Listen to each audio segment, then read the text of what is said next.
नमस्कार, मैं senior inspector Himanshu Rawat crime petrol Dastak में आपका स्वागत करता हूं। एक बहुत ही खतरनाक केस आया था हमारे पास। किसी का मर्डर किया गया था पूरी मास्टर प्लानिंग के साथ। किसने किया था ये मर्डर, क्यों किया था, कैसे किया था, कई सवाल थे। इतनी मास्टर प्लानिंग के साथ मर्डर किया गया था, ऐसा तो पॉसिबल ही नहीं है कि कोई दस्तक ना हुई हो। हम भी जानने को बेचैन थे कि इस मर्डर के पीछे क्या राज है। और यकीन मानिए, जितनी विचित्र यह हत्या थी उससे ज्यादा शॉकिंग इससे जुड़ी हुई कहानी थी।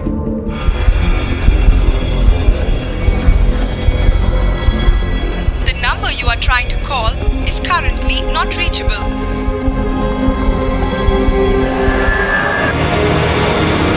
जी अच्छा ठीक है। क्या हुआ? नहीं माँ, रीना वहां भी नहीं है। क्या? अब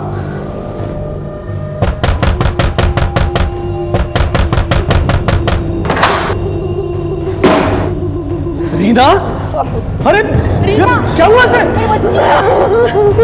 अरे किसने किया ये सब? अरे कुछ बताओगे तुम? सर मैं काम से वापस लौट रहा था तो रीना मुझे इस हालत में मिली।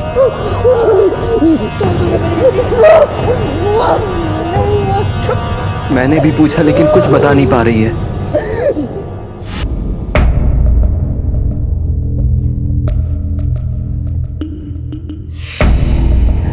ये जो कुछ भी हुआ है इसकी खबर किसी को नहीं होनी चाहिए। मैं अगले हफ्ते रीना की शादी करवा दूंगा।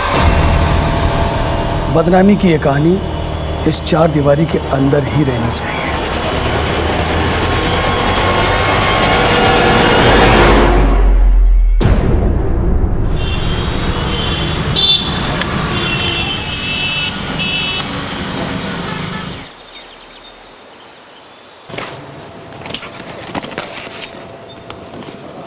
अंकिता, लंच तैयार हुआ? हाँ, लाई।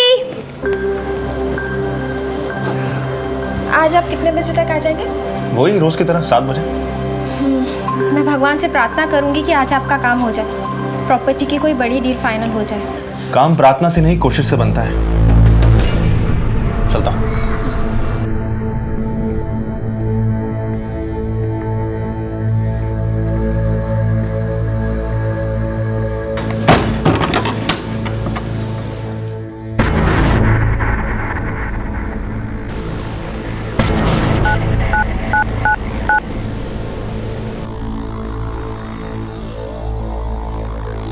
वो चले गए हैं, आ जाओ।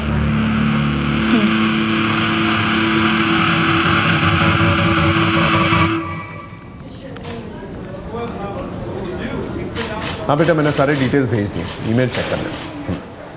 सर। हाँ मनीष। सर ये आनंद सिन्हा है, ये अपनी पत्नी की मिसिंग रिपोर्ट लिखाने आए। बैठिए। सर रीना नाम है इसका। सर आज सुबह घर से निकली थी सेक्टर 29 के मार्केट से सामान लाने के लिए। जब काफ़ी देर तक नहीं लौटी और मैंने कई बार कॉल किया तो उसका फ़ोन स्विच ऑफ आ रहा है। दोस्तों और परिवार वालों से पूछताछ की? सर हमारा कोई दोस्त है ही नहीं। क्या मतलब? कहाँ से हैं? कटवाल गांव। सर रीना का अतीत बड़ा ही अशांत रहा है। कुछ साल पहले रीना के परिवार में आपसी दुश्मनी के कारण रीना का रेप हुआ था। रीना के चचेरे भाई जग्गू ने किया था उसके साथ ये दुष्कर्म। इस हादसे के बाद रीना अपने पिता अमृतपाल के लिए अपमान का दाग बन चुकी थी। मैं अगले हफ्ते रीना की शादी करवा दूंगा। लेकिन रीना और मैं कॉलेज में साथ पढ़ते थे और एक दूसरे से प्यार करते थे, जिसका पता उसके पिता अमृतपाल को नहीं था। हम लोगों ने भागकर शादी करने का फैसला किया और यहाँ आकर शादी कर ली। उसके परिवार वालों ने तुम्हें ढूंढने की कोशिश की या रीना ने अपने माँ बाप से मिलने की कोशिश की? सर रीना ने तो नहीं, लेकिन मैं गया था अमृतपाल से मिलने के लिए, उनसे माफ़ी मांगने के लिए। माफी? अरे मेरा बस चले तो तुझे और रीना को जिंदा गाड़ दूं मैं। सारी दुनिया में मेरा तमाशा बना के मुझसे माफी मांगने आया तू? अरे मर चुकी है रीना, मेरे लिए मर चुकी है। और सुन, चुपचाप निकल जा यहां से और दोबारा यहां आने की गलती मत करना। अगर दोबारा आया तो यहां से जिंदा वापस नहीं जाएगा। निकल यहां से।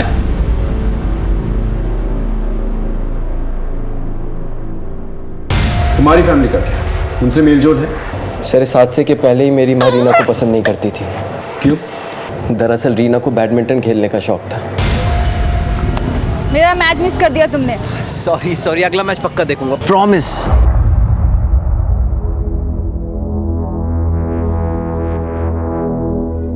आनंद, तुम्हें कितनी बार कहा है मैंने, हमारी घर की होने वाली बहू इस तरह के खेल कूद में हिस्सा नहीं लेगी, जहाँ पर खेल कम और टांगे ज्यादा देखते हैं। देखने वालों की नजर पे है माँ जी। अपने बच्चे को दूध पिलाती माँ को भी लोग बुरी नजर से देखते हैं। आनंद, फैसला कर ले, तुझे मेरे साथ रहना है या इसका साथ निभाना है।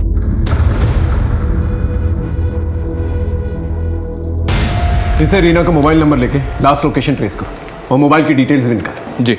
आप चिंता मत कीजिए, हम इंक्वायरी शुरू करते हैं। Thank you sir, please.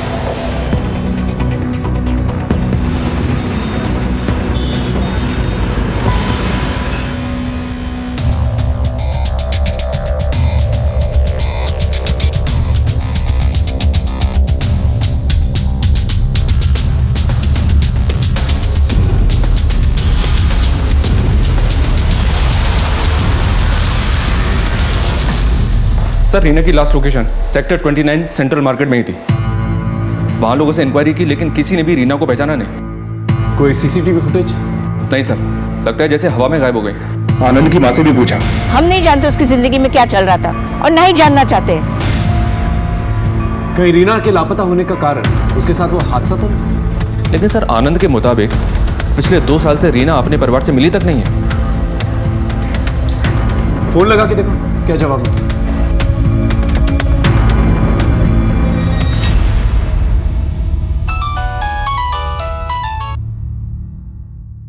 Hello, Reena के पिता अमृतपाल बोल रहे हैं। रॉन्ग नंबर, और दोबारा फोन मत करना। हेलो, फोन कर दिया सर, दोबारा ट्राई करता हूँ।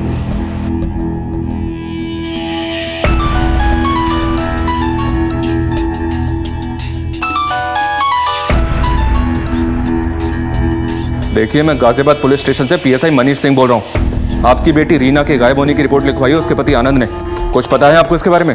मैंने कहा ना, मुझे कुछ नहीं पता और ना पता करना है।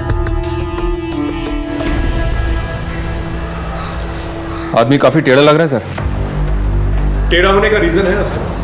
सर, कहीं ऐसा तो नहीं कि रीना का किसी के साथ अफेयर था और इसी चक्कर में कहीं भाग गई?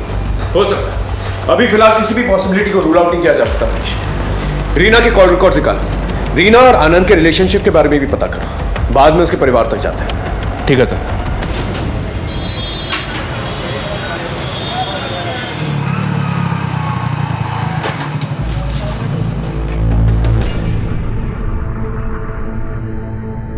गीता कहाँ चली गई?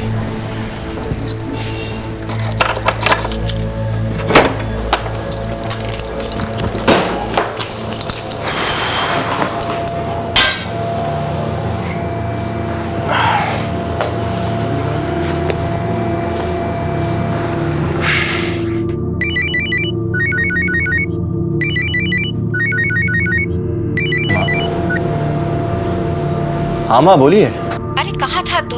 कब से फोन लगा रही हूँ तेरा। अंकिता कहाँ है? 2 घंटे हो गए, फोन नहीं उठा रही। सब ठीक तो है ना बेटा?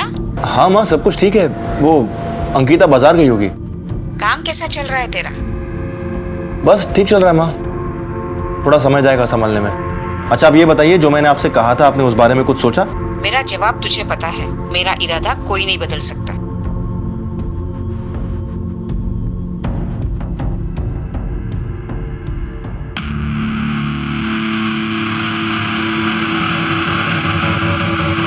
अरे आप आज जल्दी आ गए। अंकिता, कहाँ थी तुम? माँ तुम्हें कब से फोन लगा रही है, तुम फोन क्यों नहीं उठा रही हो? वो मैं मार्केट गई थी, फोन चार्जिंग पर लगा है।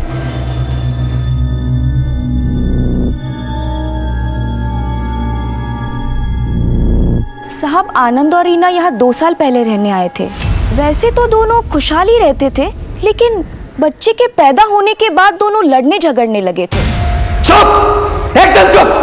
बहुत जुबान चलने लगी है तेरी। साहब, आनंद रात को बीवी से झगड़ा करके जाता था और सुबह में नशे की हालत में आता था। पैसों का भी प्रॉब्लम चल रहा था।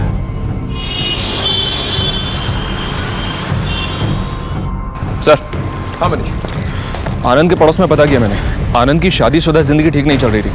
कहीं ऐसा तो नहीं कि इन्हीं हालातों से परेशान होकर रीना कहीं भाग गई? मैंने भी यही अंदाजा लगाया था मनीष, लेकिन शायद वो अपने छोटे बच्चे को छोड़कर कहीं जाए ना। रीना का पास काफी अशांत है। हो सकता है उसके लापता होने का तार उसके गांव कटवाल से जुड़ा।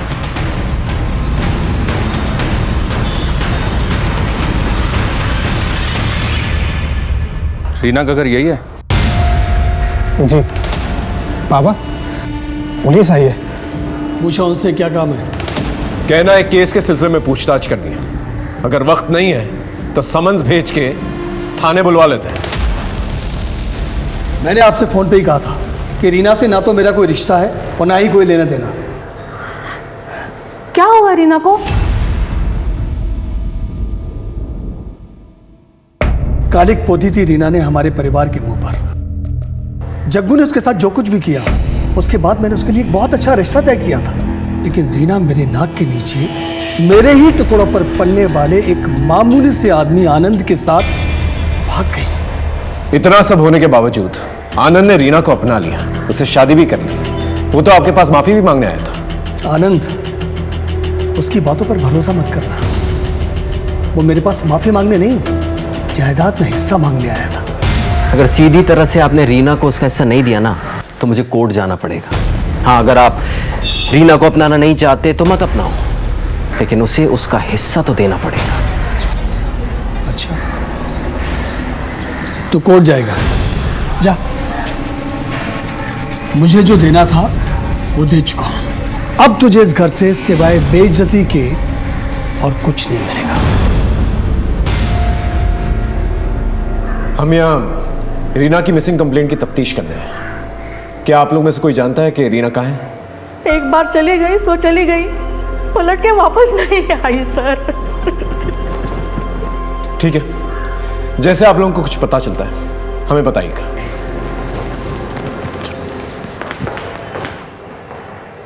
कहीं आपने जग्गू की तरह रीना को भी? इस आनंद ने हमसे झूठ कहा। मैं गया था अमृतपाल से मिलने के लिए, उनसे माफी मांगने के लिए। अगर इनकी बात माने तो ये मामला कुछ और ही है सर। हो सकता है कि आनंद ने ही रीना के साथ कुछ कर दिया हो सकता है। तुम इस आनंद से दोबारा पूछताछ करो, तब तक मैं इनकी फैमिली हिस्ट्री समझने की कोशिश करूँ। Okay sir. सर, वो अमृतपाल झूठ बोल रहा है। सर, आप तो मिले होंगे ना उनसे, जान ही गए होंगे कैसे लोग हैं वो।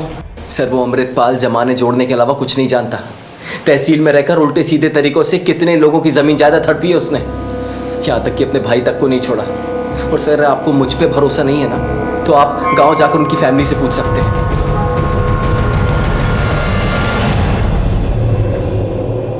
साहब, अमृतपाल ने हमें बर्बाद कर दिया था। सारी उपजाऊ ज़मीन उसने अपने नाम पे कर ली थी और सारी बंजर ज़मीन उसने हमारे लिए छोड़ दी। इस बात को लेकर जब मेरे बेटे जगन्नाथ ने आवाज़ उठाई तो अपनी ही बेटी के बलात्कार की झूठी केस में उसे फंसा दिया। मुझे आज भी याद है।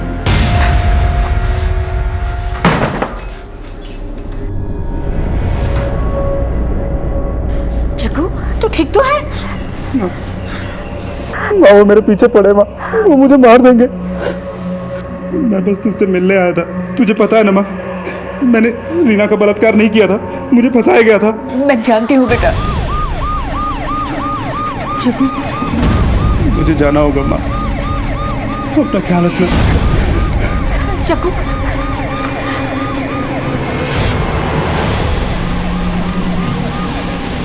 जब वो जेल से बाहर आया तो अमृतपाल ने मुख भरी करके उसे पुलिस के हाथों मरवा दिया। हम पुलिस वाले कानून के दायरे में ही रह के काम करते हैं, और पहले गोली आपके बेटे ने चलाई थी। खैर, हम इस बारे में बात नहीं कर रहे। हम आपकी भतीजी रीना, उसकी खोज कर रहे हैं। उसके बारे में कुछ पता है आपको? रीना बहुत अच्छी लड़की थी, सारे उसे बहुत पसंद करते थे। अमृतपाल के दोस्त का बेटा कपिल, वो भी उसे बहुत पसंद करता था। कुछ दिनों के बाद कपिल उस पर हक जमाने लगा तो रीना ने उसे छोड़ दिया। फिर भी कपिल ने उसका पीछा नहीं छोड़ा। जब रीना का बलात्कार हुआ, उसके बावजूद भी कपिल उसके साथ शादी करने के लिए तैयार था, मगर रीना वो तो आनंद के साथ भाग गई।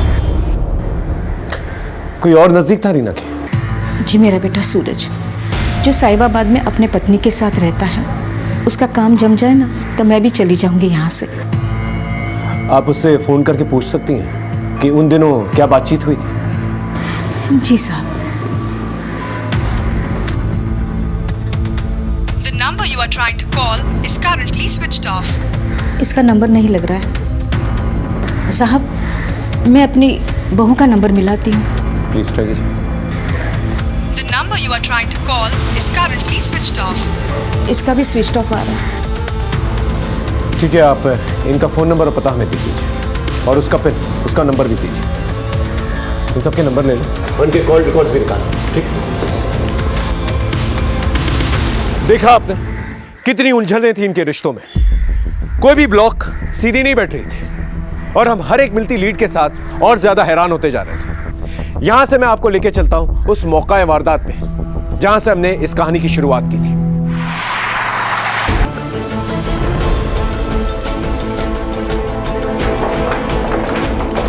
सर, ये दरवाजा अंदर से लॉक है। शुक्ला, छोड़।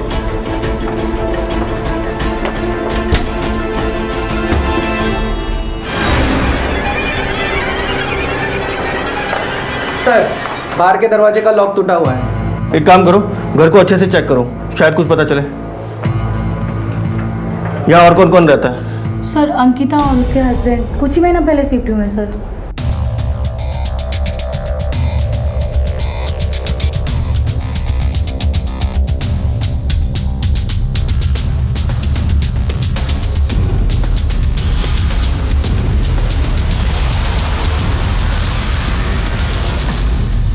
इसकी बीवी का है, उसका नंबर है कोई आपके पास? हाँ सर, मैंने फ़ोन किया था, वो अपने मायके में है, बस वो निकल चुकी है सर। ठीक है, आप बाहर वेट कीजिए।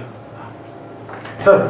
हाँ शुक्ला। सर, घर का कैश और ज्वेलरी दोनों सेफ है। घर में ज्वेलरी और कैश सेफ है, लेकिन सामान सारा बिखरा पड़ा है, जैसे कि कुछ तलाश किया गया हो। पर क्या? शुक्ला, एक काम करते हैं, मोहल्ले के लोगों से आसपास पूछताछ करते हैं, शायद कुछ क्लू मिल जाए।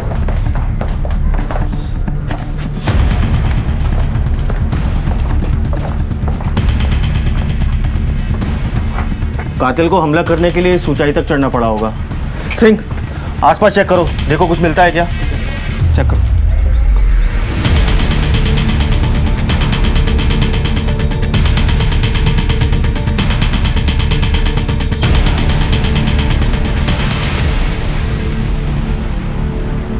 सर। हाँ सिंह, बोलो। हाँ सर, ये सीढ़ी। शुक्ला, मर्डर वेपन के साथ इस सीढ़ी को भी फॉरेंसिक में भेजो, शायद कोई फिंगरप्रिंट मिल जाए। Okay sir.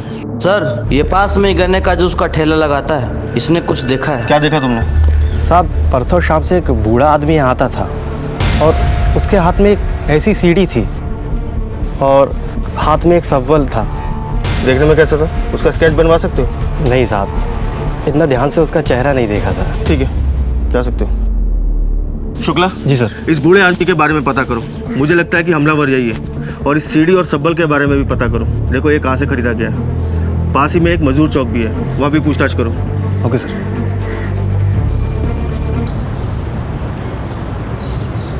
क्या है बे? हाथ पैर तो सलामत है, फिर फोन काहे नहीं उठा रहे हो? 25 लाख का कर्जा बहुत बड़ी बात है बाबू। हम जानते हैं भैया, बस 2-3 हफ्ते और दे दो, हम पूरा पैसा लौटा देंगे। अबे 2-3 हफ्ते में क्या तुम्हारी लॉटरी लगने वाली है? भैया हम कोशिश कर रहे हैं, कुछ ना कुछ बंदोबस्त हो जाएगा। आप तो जानते हैं कि कितनी परेशानी में हैं अभी हम। ठीक है, 3 हफ्ते यानी 21 दिन। अगर 22वें दिन हमारा पैसा नहीं मिला ना तो तोरी नीलामी कर देंगे, समझे? चलो रे। हाँ साहब, मेरी दुकान का ही सामान है। क्या बता सकते हो ये सामान तुम्हारी दुकान से किसने लिया? कोई बूढ़ा आदमी था क्या?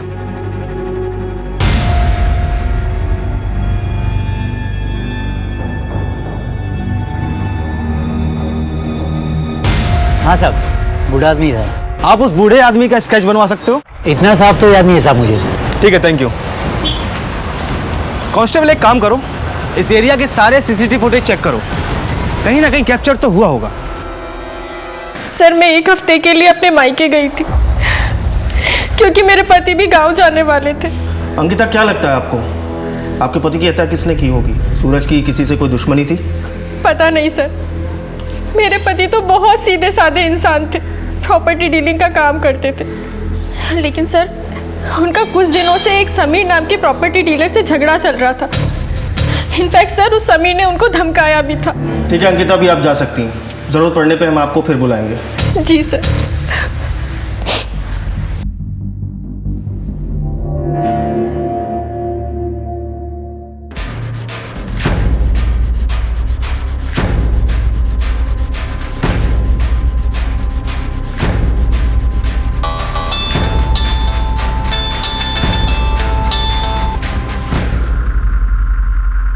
देखिए आपका काम हो जाएगा, लेकिन इसके लिए आपको मुझे पूरे 15% देना होगा।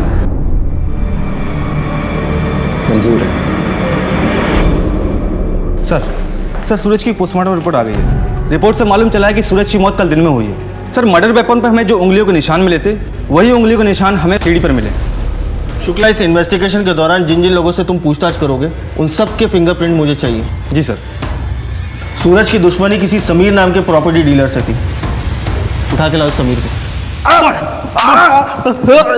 बताएगा? हाँ साहब, सूरज के साथ मेरा झगड़ा था। वो मेरे एरिया में अपना बिजनेस सेटअप कर रहा था, इसलिए धमकाया था मैंने उसे, लेकिन उसकी मौत में मेरा कोई हाथ नहीं है। तो 5 सितंबर को कहा था तू? जीटी रोड पर शिवा रिसोर्ट है, अपने दोस्तों के साथ पिकनिक मना रहा था। पता कर लीजिए आप। वो तो हम पता लगा ही लेंगे, लेकिन जब तक इस केस में हमें कुछ और पता नहीं चल जाता तू यहीं रहेगा। सर। हाँ शुक्ला। सर गाजियाबाद थाने से सूरज की पूछताछ के लिए टीम आई है। गाजियाबाद पुलिस? तो ये रीना सूरज की कज़न है और 5 सितंबर से गाजियाबाद से लापता है। हम इसे ढूंढते ढूंढते यहाँ तक आ गए। पहले रीना गायब हुई, उसके बाद उसका कज़न सूरज, उसका मर्डर हो गया। मुझे लगता है ये दोनों केस आपस में जुड़े हुए हैं, लेकिन सूरज के केस में अभी तक कोई सुराग हमें नहीं मिला। हमें भी अपनी तफ्तीश में कुछ नहीं मिला। सर, हम लोग रीना और सूरज के कॉल पर टैली कर रहे थे। कुछ हफ्तों से ये दोनों एक दूसरे के साथ रेगुलर टच में थे। एक बात और सर, कपिल ने भी रीना को कई सारे कॉल्स किए हैं।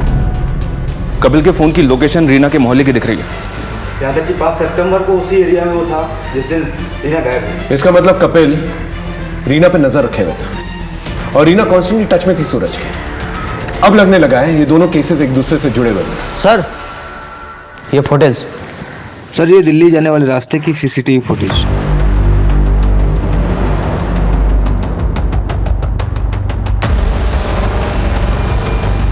ये बूढ़ा आदमी सीसीटीवी फुटेज में क्लियर दिख रहा है और दिल्ली जाने वाले रास्ते से दिख रहा है। और जिस ऑटो से ये निकला था उसका नंबर भी साफ साफ दिख रहा है। शुक्ला, एक काम करो, इस ऑटो को ट्रेस करो और पता लगाओ ये आदमी कौन है। Okay sir. और हम लोग आनंद से पूछते हैं ये रीना, कपिल और सूरज का क्या ट्रायंगल है। दोनों खानदानों में खूनी जंग चल रही थी, दोनों एक दूसरे से नफरत करते थे, ये बात समझ में तो आ रही थी, लेकिन रीना और सूरज की दोस्ती, ये बात हलक से नहीं उतर रही थी। इन दोनों के बीच में क्या चल रहा था? सवाल जितने चौंकाने वाले थे, जवाब उतने ही हैरत अंगेज। हम 2 दिशाओं से भटकते भटकते एक सड़क पे आ गए थे।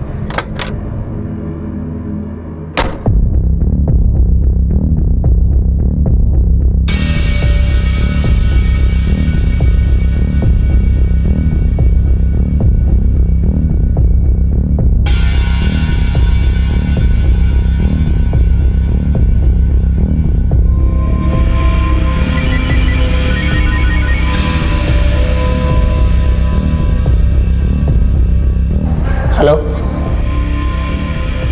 नहीं, कुछ दिनों तक मेरे को भी फ़ोन मत करना। मैं खुद आकर मिलूंगा और तुम्हारा सारा हिसाब चुकता कर दूंगा।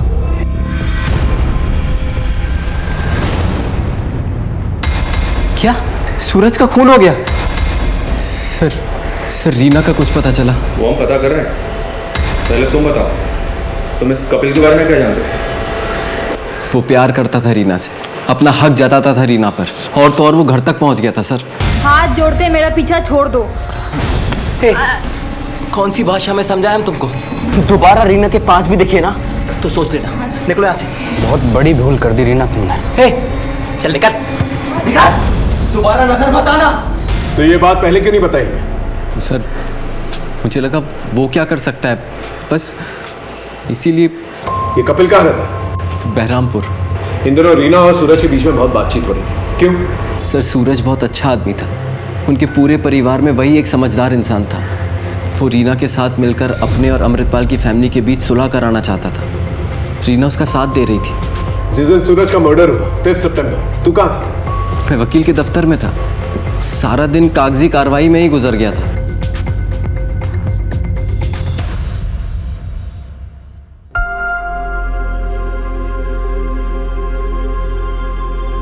जो हुआ सो हुआ माँ, भूल जाइए।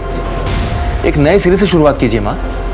और ले देखिए, एक चाचा जी तो है हमारे, इस नफरत की लड़ाई को हम यही खत्म कर देते हैं।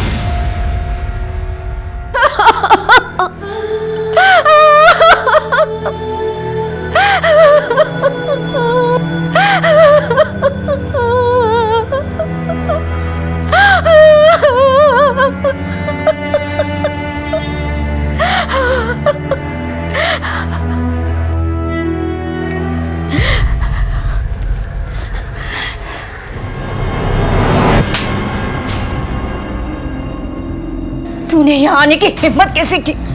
हमें बर्बाद करके अब तमाशा देखने आया है? तूने ही मारा ना मेरे सूरज को। हम तो यहाँ आपका दुख बांटने आए थे दीदी। दुख भी तुम ही देते हो और बांटने भी तुम ही आते हो। निकल जाओ यहाँ से। पड़ गई तेरे कलेजे में ठंडक। तूने कहा था ना मुझे यहाँ आने के लिए, करा दी ना मेरी बेइज्जती। मैं तुम्हारी शक्ल कभी नहीं देखूंगा।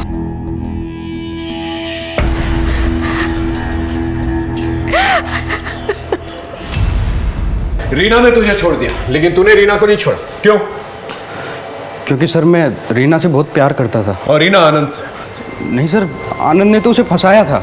इसलिए तूने उसे किडनैप कर लिया? कहाँ है रीना? सर ये क्या कह रहे हैं आप? मैं भला उसे क्यों किडनैप करूंगा? ज्यादा भोला बनने की कोशिश मत कर, समझा? इन दिनों तो उसको फॉलो कर रहा था। बोल, क्या खेल खेल रहा है? हाँ सर, मैं गया था उसके पास, लेकिन ये कोई अपराध थोड़ी ना है। देख, मेरे सब्र का इम्तिहान मत ले, समझा? सच सच बोल। सर रीना और आनंद के झगड़े चल रहे थे, तो मुझे लगा कि शायद रीना को अपनी गलती का एहसास होगा कि उसने आनंद को क्यों चुना, और मुझे लगा कि वो मेरी ज़िंदगी में दोबारा वापस आ जाएगी, इसलिए मैं उसके आसपास रहता था।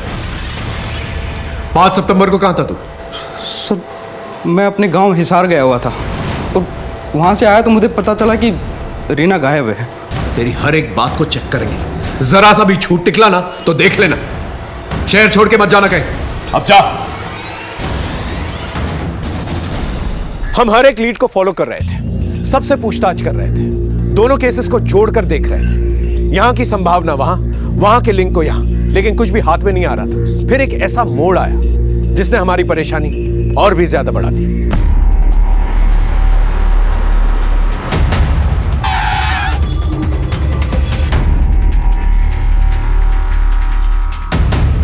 साहब ये देखो साहब।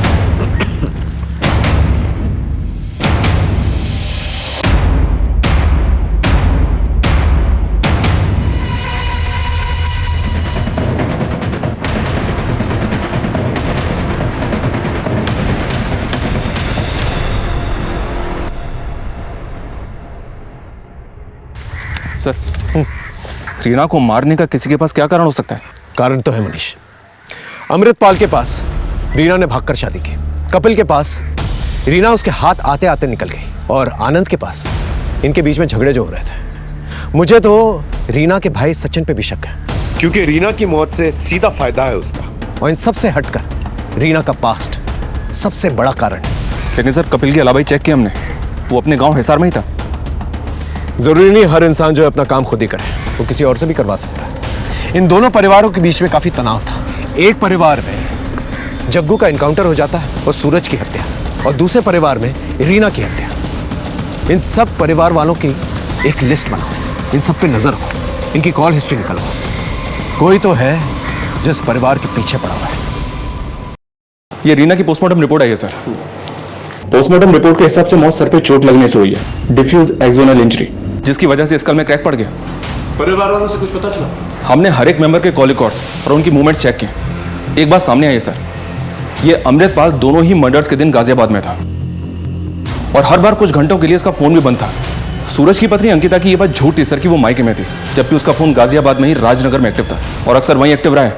रीना के भाई सचिन के भी कॉल रिकॉर्ड्स हमने खंगाले सर, उसमें 1-2 नंबर्स ऐसे सामने आए हैं जिन पर इसने उन दिनों कई सारे कॉल्स किए हैं। हम चेक कर रहे हैं। एक काम करो, अंकिता को थाने बुलाओ और इस अमृतपाल और सचिन पे नजर रखो। एक एक को घेरते हैं। इस बूढ़े आदमी को तुमने ही अपने ऑटो से छोड़ा था ना? हाँ साहब, इसको यमुना विहार में छोड़ा था साहब, बहुत जल्दी में था साहब। 50 रुपए की जगह सर 100 रुपए दिया। और कोई बात नोटिस की तुमने? सर इसके पास एक ब्लैक कलर की बैग थी साहब। तुम उस जगह ले जा सकते हो जहाँ पे उसे छोड़ा था। जी साहब। चल। ये रहे तुम्हारे कॉल रिकॉर्ड्स। हमसे झूठ क्यों कहा तुमने कि तुम्हारे पति के मर्डर के दिन तुम अपने मायके में थी, जबकि तुम गाजियाबाद में थे, राजनगर में? क्या छुपा रहे? सर वो मेरा किसी के साथ अफेयर चल रहा है। लेकिन तुमने तो कहा था कि तुम्हारा पति एक अच्छा इंसान है, तुम्हारी अच्छे से देखभाल करता है, फिर ये अफेयर? सर मैं सूरज को बहुत प्यार करती थी, लेकिन मुझे उससे पति का सुख नहीं मिल पा रहा था, इसलिए सर मेरे कदम थोड़े बहक गए थे। कौन है? क्या नाम है इसका? मेरे कॉलेज का ही दोस्त है सर, अनिल। और उसके साथ मिलकर तुमने सूरज की हत्या कर दी? सर ये आप क्या कह रहे हैं? सूरज के साथ ऐसा करने का मैं सोच भी नहीं सकती। और सर ये बात आप भी जानते हैं, जिस वक्त सूरज की मौत हुई उस दिन राजनगर में थे हम दोनों। सर मेरी बात का यकीन कीजिए। हमारे पास शक की भी वजह है और यकीन की भी। हमारी नजर है तुम पर।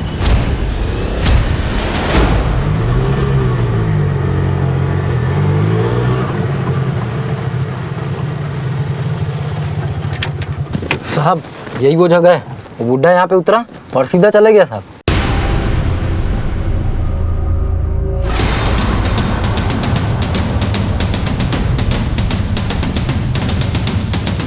सारे एरिया को छान मारो।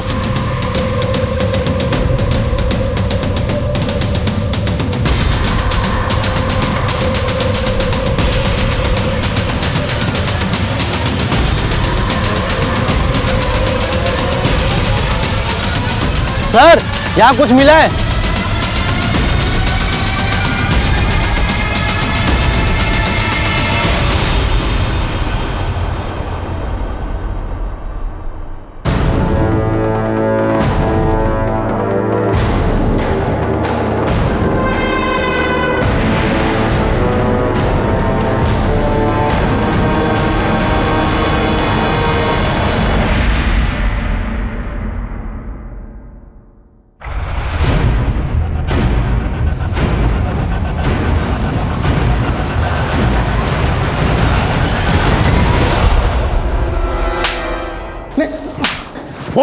इतने पैसे लेके कहां जा रहा था तू? रीना के मर्डरर्स के पास?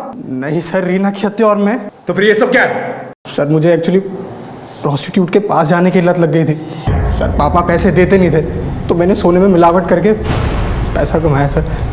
बस उन्हीं का हिसाब चुकता करने जा रहा था सर। तो फिर भागा क्यों? सर मुझे लगा आप लोग सोने के मिलावट के केस में मुझे पकड़ने आए सर। ये सब मेरे को जग्गू भैया ने सिखाया सर। जग्गू जिसने तेरी बहन का रेप किया? सर रीना खुद नहीं जानती थी उसका रेप किसने किया सर। उस हादसे के बाद पापा ने उसे घर में कैद कर दिया था और सर हम लोग को बाद में पता लगा कि वो प्रेग्नेंट है, तो पापा ने उसका अबॉर्शन करा दिया और कपिल के साथ उसकी शादी फिक्स कर दी, जिससे किसी को कुछ पता ना चले। कपिल शादी करने के लिए तैयार था, लेकिन तब तक रीना भाग गई थी और पुलिस को जग्गू की लोकेशन भी पापा ने दी थी, जिस मुठभेड़ में वो मारा गया।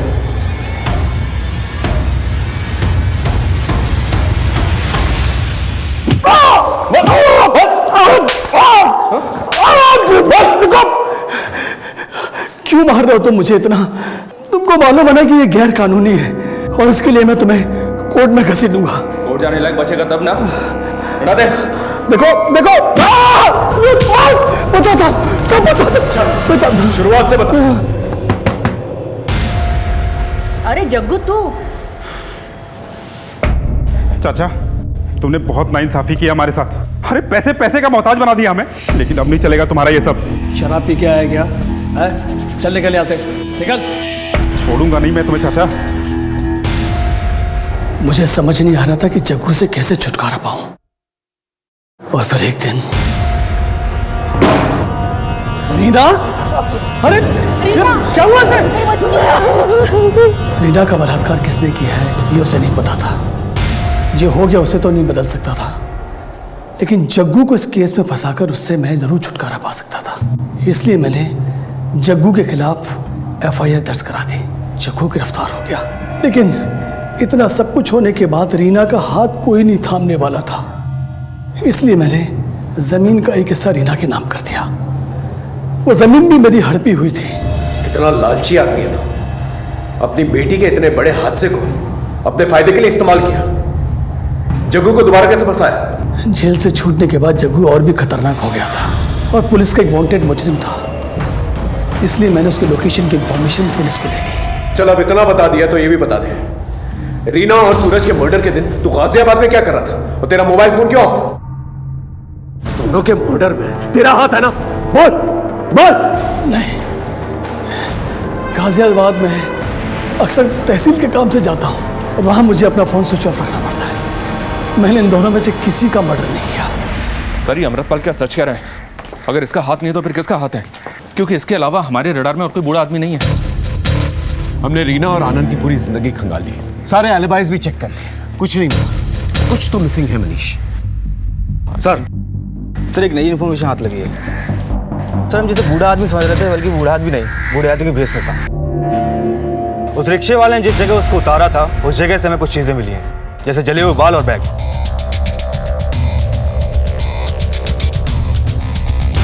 और एक बात सर हमें इस पे जो उंगलियों के निशान मिले हैं ये वही हैं जो हमें सीढ़ी और सब्बल में मिले थे। अब ये कौन हो सकता है सर? सचिन, कपिल, आनंद या कोई और? लेकिन सर इन सब के रिकॉर्ड्स इनके अलावा ही हमने ऑलरेडी चेक किए, सब ठीक है। मनीष तुमने सुना अमृतपाल ने क्या कहा? कुछ स्टेटमेंट्स बड़े काम के होते हैं। एक काम कर मनीष। Okay sir.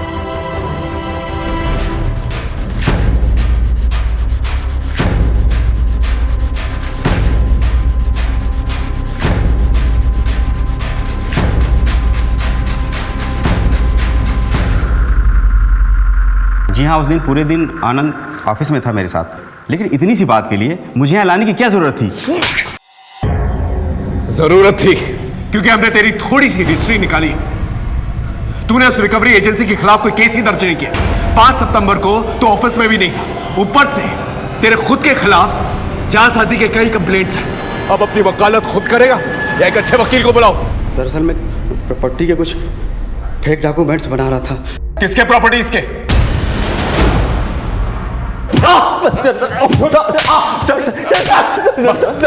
मुझे क्यों मार रहे सर? तेरे वकील ने तेरी वकालत छोड़ दी है, समझा? अपना जुर्म कबूल कर लिया।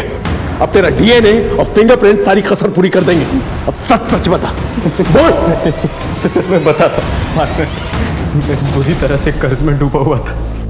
लेनदार धमका रहे थे सर, तभी मुझे पता चला कि रीना के बाप ने उसके नाम पे बहुत सारी ज़मीन कर रखी है, लेकिन वो रीना को दरिया दिली सूझ रही थी। आनंद उस जमीन को भूल जाओ। पापा ने धोखे से हथियाया था वो जमीन, जिसकी थी हमने वापस कर दी। किसे? सूरज को। अपने पति की मदद करने में बड़ी दिक्कत हो रही है तुमको, लेकिन अपने दुश्मनों पर लौटाने के लिए सब कुछ है तुम्हारे पास। देखो पापा ने जो गलती की है ना, उसे मैं सुधारना चाहती हूँ। मैं और सूरज मिलकर ये दुश्मनी खत्म करना चाहते हैं। और रही बात तुम्हारे कर्जे की आनंद, उसके जिम्मेदार तुम खुद हो, मैं नहीं। बहुत मुंह चलने लगा है, बहुत मुंह चलने लगा है। उसके बाद मैंने रात में चुपचाप रीना की बॉडी को एक बोरे में भर के जंगल में फेंक दिया। सूरज को क्यों मारा? सर मैं सूरज के पास गया था वो प्रॉपर्टी के पेपर वापस मांगने के लिए। अरे आनंद, तुम यहाँ? सब ठीक है ना? रीना ने अपना इरादा बदल दिया है, वो ये प्रॉपर्टी अपने बच्चे के भविष्य के लिए रखना चाहती है। मैं ज़रा एक बार रीना से बात कर लेता हूँ। The number you are trying to call is currently switched off. Phone switch off आ रहा है उसका। आनंद, मेरी एक बार उससे बात हो जाए फिर मैं खुद आके तुम्हें पेपर्स दे दूंगा।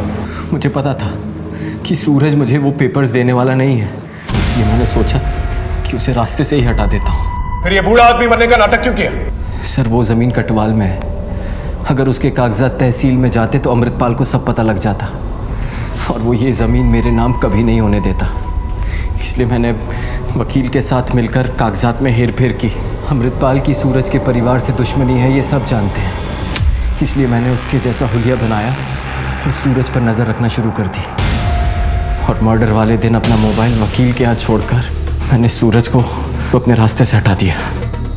फिर मैंने सूरज के घर जाकर उसके घर की तलाशी ली और वो डॉक्यूमेंट्स ले लिए। यमुना विहार में जाकर मैंने अपनी वेग और मेकअप का सारा सामान जला दिया। रीना का बलात्कार क्यों किया?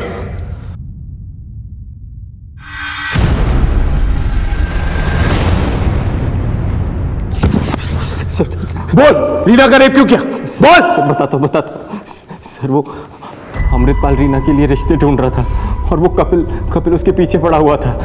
सर मुझे लगा कि रीना मेरे हाथ से निकल जाएगी, इसलिए मैंने अपने एक दोस्त से कह के उसका रेप करवा दिया और खुद हमदर्दी जताने चला गया। मैं रीना को भगा कर ले गया, सोचा कुछ दिन में सब कुछ ठीक हो जाएगा, लेकिन कैसा इंसान है तू? अपनी लालच में इतनी तबाही मचाई और सारी जिंदगी जेल में सड़ना और यही सोचना। हर जुर्म के पीछे एक कहानी होती है, एक दस्तक होती है। जो वक्त रहते संभल गए तो संभल गए, वरना जुर्म की ये खाई अच्छों को निकल जाती है। फिर मिलेंगे एक नए केस के साथ। तब तक देखते रहिए क्राइम पेट्रोल दस्तक। मकसद बताना नहीं, बचाना है।